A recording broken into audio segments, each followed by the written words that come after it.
Good evening.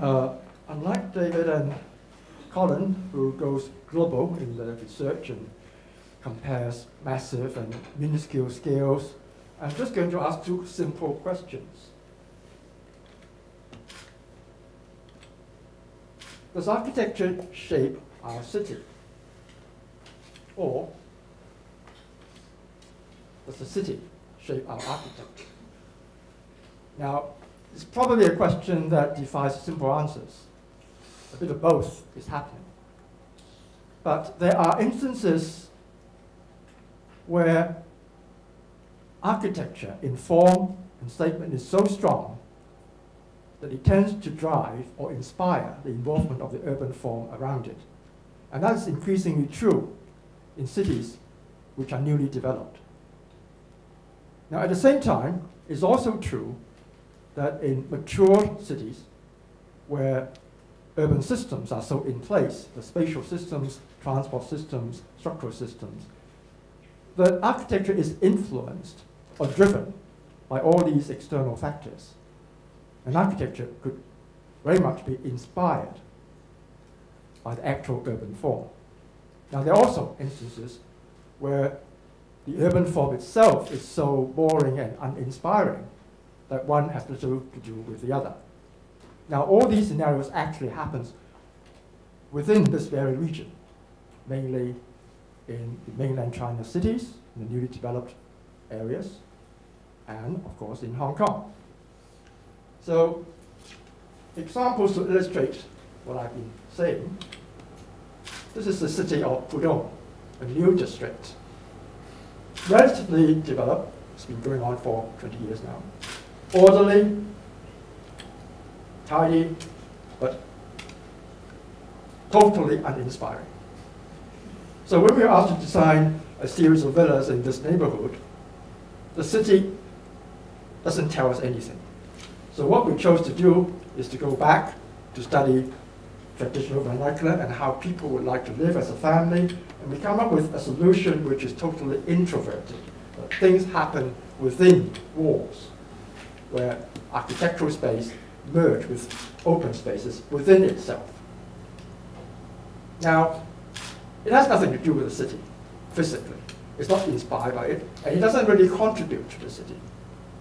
But that's the way it is in some or most modern Chinese cities these days. In Guangzhou, this new cultural district, this West Kowloon of Guangzhou, let's say, they have a master plan, a north-south green axis linking the Eastern Railway Station with the river. They have a district where they would put a children's center, an opera, a library, and a museum. So that's the intent. That's the urban blueprint.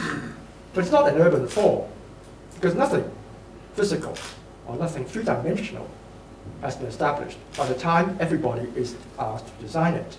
Least of all, the infrastructure. David mentioned that sometimes infrastructure is already in place that architect has to adjust to. But in this instance, the infrastructure is non-existent, only on paper. So everybody is designing in the blind. Luckily for us, we just have Hadit's Opera House. Sorry. The design of the Opera House already finished when we started to design the museum, and therefore that's the one thing that we could relate to across the green belts, in both in the orientation of the open space and in its formal language. But although the urban form is non-existent, what we try to do is to draw in the green area within the confine of the private room. So we were creating spaces like this, so there's a dialogue between the public room and the private room. And a building, when it's finished, is an object. But hopefully, when its neighbors are already completed, like the opera across the road, the TV tower across the river, the east tower and west tower towards the back, the library at the back, then the city or the urban district would begin to take form. And these buildings, hopefully, would be the anchor around which a meaningful urban district will be created. So it's in that order, I think, that we will have an urban environment. Now, Hong Kong is completely different.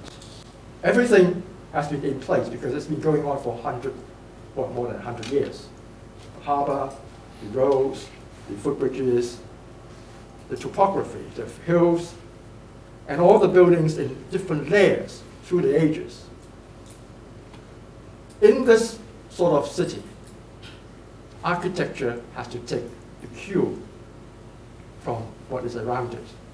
And architecture could very often contribute back to the city in the completion of the movement systems, the open space systems, the profile, and the relationship with the neighbor. Like, for instance, what we did at Hollywood Plaza. A site sandwich between all existing development all around it, 2 roads, one at the back, one at the front, with 20 meters level difference. And what we try to do is to create 2 routes, one a public route and one a private route, intertwined all the way up the hills. So that comes about entirely, or mostly, because of this desire to relate to what is there and to try in the process to improve